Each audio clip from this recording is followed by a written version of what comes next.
Pakistan housing television housing cooperative society, ये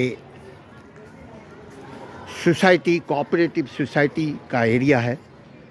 120 गज़ और 200 गज़ और सामने 400 गज़ मुख्तलिफ़ फीट्स की मुख्तलिफ़ यार्ड की ज़मीनें हैं। और ये देखें बच्चा, पाकिस्तान के लोग इसीलिए हमें बहुत पसंद है। ये देखें दीवार पे बैठा हुआ है माशाल्लाह से। ये देखें ये है शहरयार, आपको दिखाते हैं। तो इस इलाके का नाम क्या है शहरयार?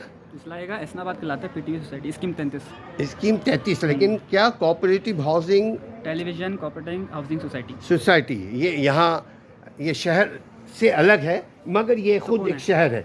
इस इलाके का नाम क्या है? इलाके का नाम एसनाबाद कहलाता नहीं, ये जो जहाँ पे आपका फ्लैट है है। हाँ, वो है गुलशने गुलशन मेमार। गुलशने मेमार, मेमार, हाँ, एसनाबाद। बेहतरीन सोसाइटी, पुरसुकून सोसाइटी, दो बार। पुरसुकून सोसाइटी।